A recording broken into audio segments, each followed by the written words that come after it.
Siguiente. ¿En qué consiste la laicidad, Felipe? Eh, ¿Cuál sería su significado histórico? Y quisiéramos que empezáramos con esto para ir Claro. entrando a los detalles. Sí, hay algo interesante sobre el tema de la laicidad. La laicidad, cuando uno la estudia, sobre todo, digamos, en la primaria y la secundaria, la remite al siglo XIX. Es como un tema lejano, aparentemente, pero últimamente ha aparecido con mucha fuerza por diferentes temas, sobre el tema de las libertades, el tema de la elección, el tema de la decisión sobre el cuerpo que hacen las personas. La laicidad en realidad surge, es una palabra de origen francés, aunque nos podemos remitir al tema latino, al latín, cuando dice que laico significa pueblo, y que era la separación de la iglesia con respecto a los feligreses. El clero tenía una condición dada por Dios y los demás eran las ovejas guiadas por estos pastores que Dios les había enviado. Y entonces hacía la separación entre laicos, el pueblo, y el clero como tal. Entonces, en términos de la iglesia, laico significa aquel que pertenece a la iglesia pero que no ejerce ningún ministerio. Para la política, y ahí donde viene el cambio, Francia, estamos hablando de Francia, en la Revolución Francesa, hay un cambio en esta connotación. Laico significa aquel que no pertenece a la iglesia o los asuntos que no van a pertenecer a la iglesia. Y es donde se da la separación entre la iglesia y el Estado. Y hablo de la iglesia en aquel entonces porque era una, que es la católica. Hoy hablamos de iglesias en general porque, bueno, la diversidad religiosa se ha multiplicado, pero en ese momento la palabra laico y laicidad aparece en este contexto.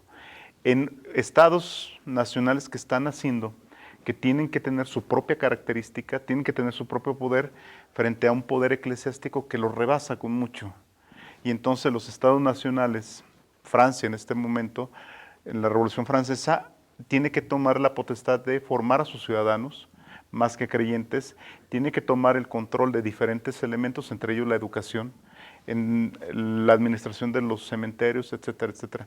En este contexto, la laicidad podríamos entenderla ya en su acepción política como, en una primera instancia, como la separación entre el Estado y la Iglesia en los temas políticos. ¿Qué significa el Estado? Siguiendo la propia lógica cristiana, dad a César lo que es del César y a Dios lo que es de Dios.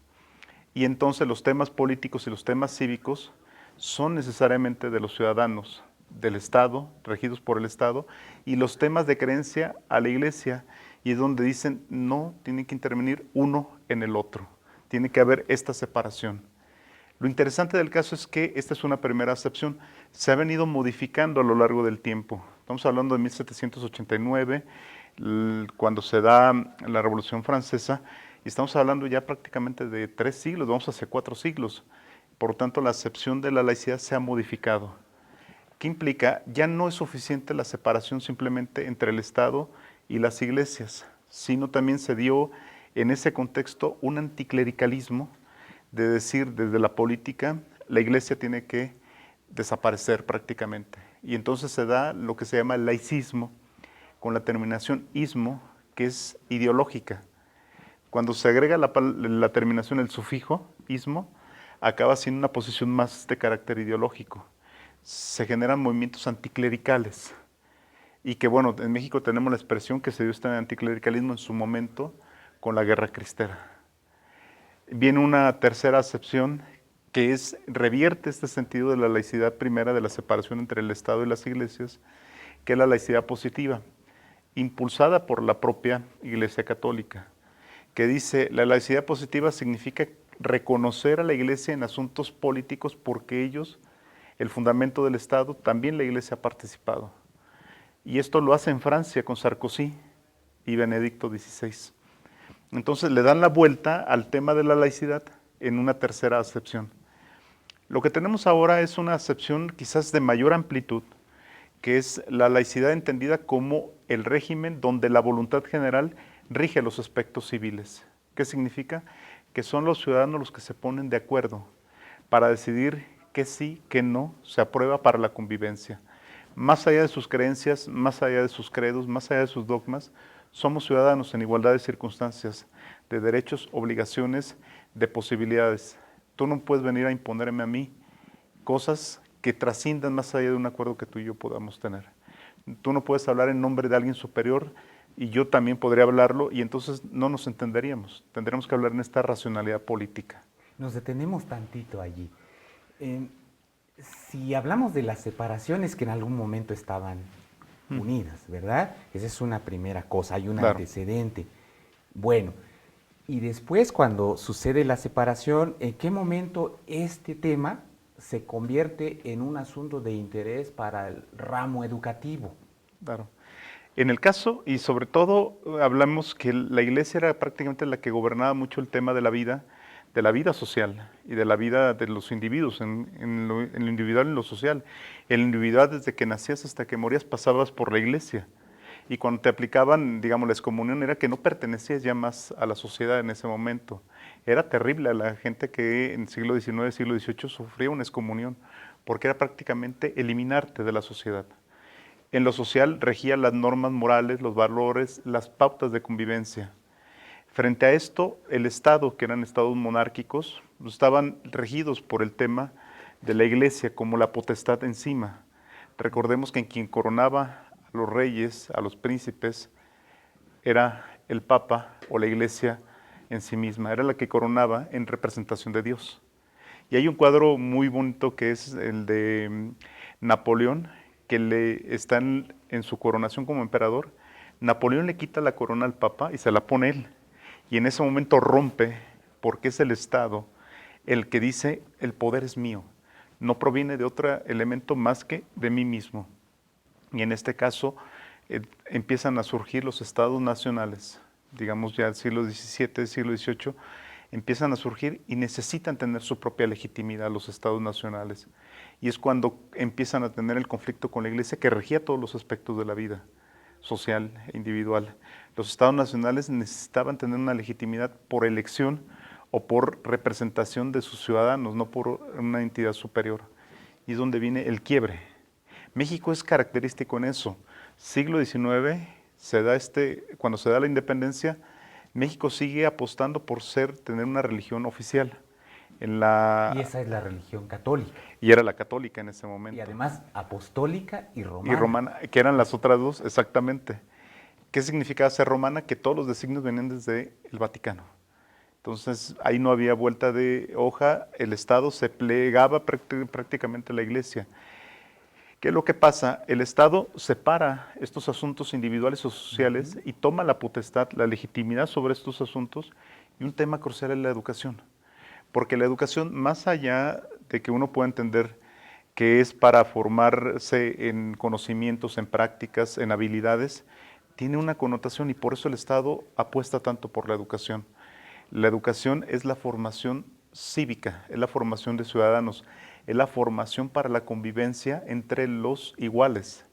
Y en este caso es por eso que el Estado toma el tema del educativo y lo hace propio. Esto en Francia fue fundamental. Francia, más allá de la cuestión de los cementerios, del registro civil, fue la educación, la escuela, el punto central que le permitió romper ese lazo que tenía con la Iglesia Católica y decir que los ciudadanos le debían su lealtad al Estado, que eran ellos mismos, como ciudadanos. Y en México sucedió algo similar. Siglo XIX, con Juárez y más adelante, el tema central fue el tema educativo. Uno puede ver la incipiente laicidad siglo XIX en México fue en el tema de la educación, no en otros temas. La ley de manos muertas, la ley de cementerio, la ley de diferentes tuvieron su impacto, pero el mayor fue el de la educación, que va perfilando hacia el artículo 3. Por eso uno de los artículos emblemáticos de la Constitución del 17 es el artículo 3, porque la formación ciudadana. Y finalmente es donde está soportado todo este país que le llamamos México. Bien, entonces conviene considerar que si marcamos tiempos, primero tenemos una separación del Estado y la Iglesia. Luego esto deriva en la constitución de ciudadanos que al pensarse de esta manera, el agente principal va a ser la institución educativa y por eso hay la derivación. Claro. Hay autores que hablan del régimen de laicidad y entonces nos enfilamos a un papel muy concreto, tal cual nos estabas comentando. Si entendí bien, se está perfilando la formación de un ciudadano que responda a esas características esperadas. Bien, estamos en los antecedentes del constituyente de 1917. Entonces, primera cosa, no se inventa en 1917 este tema de la laicidad, sino que tiene un antecedente como perfectamente nos has explicado, ¿verdad? Entonces, ¿qué pasa en el constituyente de 1917? ¿Conviene que nos detengamos allí o hablamos un poco de lo que después resulta? Tú nos dices. Bueno, es interesante y sería interesante, sobre todo estando en la Universidad Pedagógica Nacional, recuperar todos esos debates que hubo en torno al tema educativo, porque uno de los puntos nodales, y fue la única palabra que apareció en el 17 sobre la laicidad del Estado, en toda la Constitución, fue el artículo tercero. Es decir, no aparecía Ningún otro ningún artículo otro lo artículo. refiere. Apareció el 130 que hablaba sobre las obligaciones y responsabilidades que tenían los ministros de culto, pero en términos de la laicidad, todo lo que conlleva esta palabrita que hemos platicado de laicidad, laico, solamente aparece en el 17, en el artículo tercero. Aparecerá un siglo después, en 2012, cuando en el artículo 40 se reconoce a México como una república federal laica y democrática. Pero estamos hablando de casi un siglo después. ¿Por qué fue tan importante que el artículo tercero hablara de la laicidad? Y esto fue un debate dentro del constituyente. La laicidad era todavía el tema donde la Iglesia Católica tenía un papel relevante. A pesar del siglo XIX, con Benito Juárez se había separado, había ciertas simulaciones todavía, sobre todo en las regiones, en los estados. Y entonces el constituyente dijo, tenemos que hacer explícito el tema que la laicidad no implica neutralidad, no implica que el Estado se abstenga de intervenir en ciertos asuntos. No implica neutralidad. No, En el tema religioso implica imparcialidad.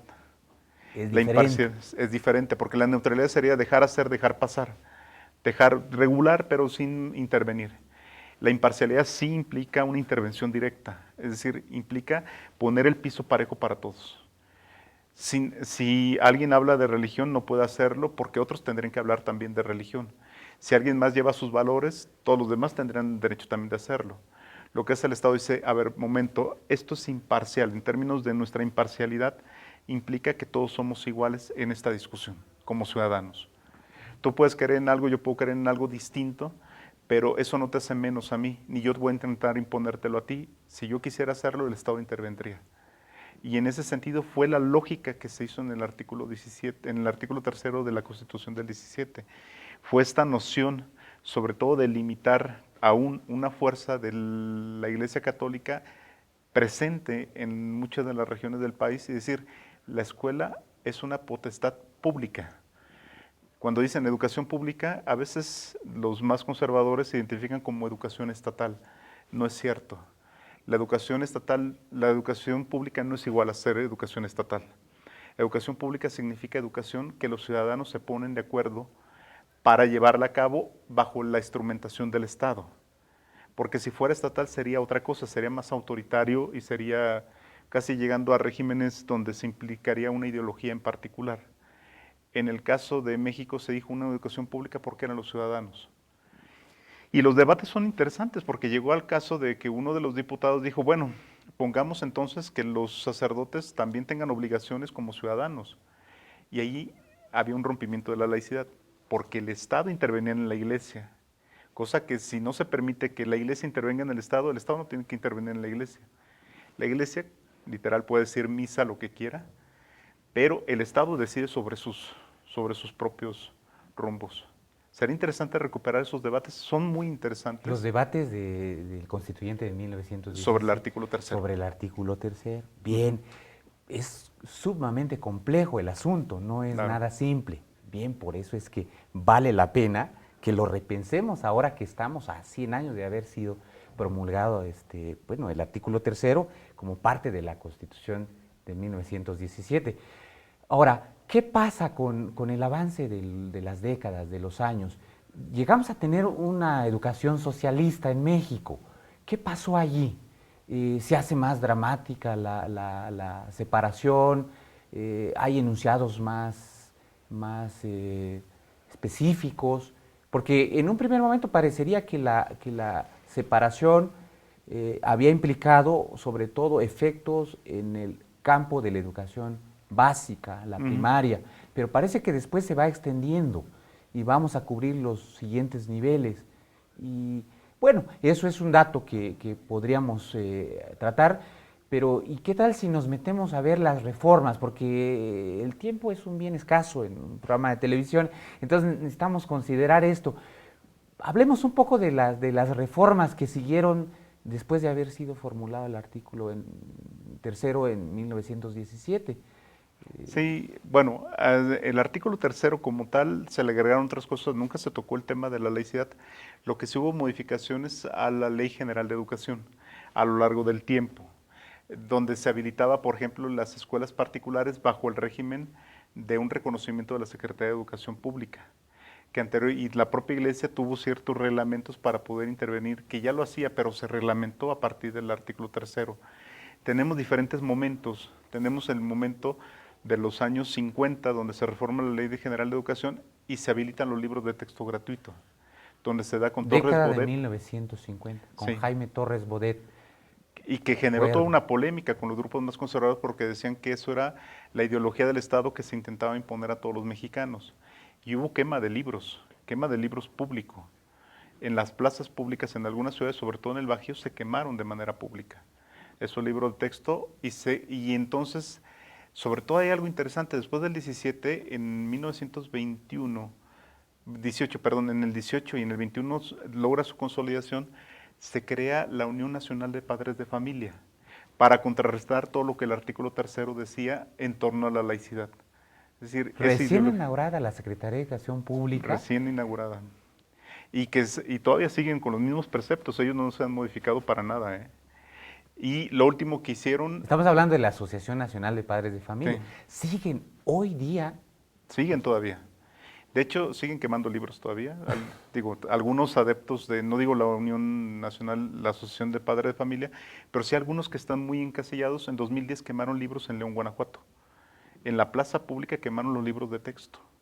Todos O los libros de texto, o en particular algunos que hacían los de referencia, biología, los de biología, los los que tienen quemaron de manera que ver pública. con la reproducción, me Y imagino. el Estado no intervino. Esa es la cuestión. El Estado los dejó cuando debió haber intervenido y sancionado por haber hecho eso, porque al final de cuentas es un bien público. Los libros de texto, aun cuando se entrega, es un bien de la nación. En 2000, este año, en el Congreso de Nuevo León, diputados apoyaban por el tema de ir en contra de la educación de los libros de texto gratuitos que se repartían en las escuelas. Es decir, sigue presente, a pesar de 100 años, sigue presente estas discusiones sobre los contenidos que el libro de texto gratuito desató desde los años 50. Y un poco lo que tú decías, la educación socialista, ¿qué pasó ahí? La educación socialista generó un quiebre dentro de los propios órganos, digamos, dentro del Estado, dentro de los propios ciudadanos, que aprovecharon los grupos conservadores, porque se dividieron entre los que procuraban una educación socialista y los liberales en ese momento, que se dio toda la discusión en la UNAM. Hubo grupos conservadores, no necesariamente religiosos, que aprovecharon y generaron su propio espacio. Entonces, lo que hizo la propuesta de la educación socialista fue tensar al grupo que apoyaba, al grupo de ciudadanos que estaban afín al tema laico, pero generó una polarización. Y un tercero en discordia, la Iglesia Católica y otros grupos intervienen. De ahí surge la Universidad Autónoma de Guadalajara, con otra connotación. Una connotación más de carácter conservadora y con otros aspectos. Entonces tenemos diferentes momentos, los años 50, y en los años 70 se le da el carácter de la Ley General de Educación laica y también popular, se impulsa todo este tema de lo popular. Y que bueno, se va a todos los rincones, etcétera, etcétera, tuvo su impronta. En los años 90, con la reforma del 92, de la modernización educativa de Carlos Salinas de Gortari, fue interesante porque se modificó el artículo 130 y se reconocieron las relaciones Estado-Iglesia. Y eso le da un vuelco a la Ley General de Educación, no un vuelco en términos de su laicidad, sino un vuelco en términos del el margen en el cual las iglesias, y hablo de las iglesias porque ya tenemos varias para ese momento, pueden intervenir en el tema educativo. en la administración de la escuela, no tanto en los contenidos, sí en proponer algunos contenidos y dejar cierto margen para incluir ciertos temas de valores y ética de acuerdo a su propia perspectiva. Pero fue la reforma del 92. Estamos en plena era del régimen neoliberal. Estamos Literal. hablando de un cambio de gran magnitud en este sentido de las relaciones de la Iglesia con el Estado y por extensión, como decías muy bien Felipe, en la Ley General de Educación. Este es el último tema del que hablaríamos para ir cerrando porque definitivamente no podemos extendernos más, pero estamos hablando entonces de una época donde aparecen las libertades religiosas como un tema de gran debate que concita las posiciones que estuvieron en el siglo XIX en México entre liberales y conservadores, la reedición. Que tenemos ese quiebre del que ya no podemos abundar mucho, pero es como el preámbulo, podríamos llamarlo así, como el preámbulo de lo último que hemos estado viviendo en este último par de años, Claro. en esta etapa del gobierno del presidente Peña. Sí, y hay que tomar en cuenta que la laicidad lo que aboga y lo que intenta tratar de extender son las libertades laicas. Cuando uno habla de libertad laica, dice uno, bueno, ¿qué es eso? La libertad laica es un tema muy sencillo, son las libertades civiles, a final de cuentas. ¿Cuáles son las libertades civiles? La libertad de conciencia, la libertad de participación, la libertad de información, la libertad de elección y la libertad religiosa. Están dentro incluida, pero la libertad religiosa como potestad de los individuos. Yo tengo una libertad religiosa, que esto, y lo anoto en ese sentido, porque la reforma del 2012 viene a cambiar este concepto de libertades. Si bien el artículo 3 fomentó estas libertades en la educación, es decir, los niños tienen derecho a elegir, a decidir, a conocer su cuerpo, a participar, etcétera, etcétera, lo que provoca el cambio de la reforma del 2012, del 92 al 2012 son 10 años. Durante ese tiempo, la presencia de grupos religiosos y conservadores que no necesariamente son religiosos. 20 años. 20 años, 20 perdón, años. sí, yo creo Sí, que sí. no hay problema. El tiempo pasa muy rápido. Justo ahora tenemos que detenernos, mi querido Felipe.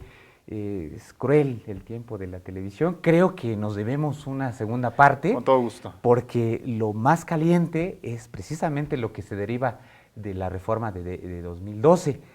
Y pues es tiempo de despedirnos. Muchas gracias por habernos acompañado. Los esperamos para los siguientes programas. Hasta luego.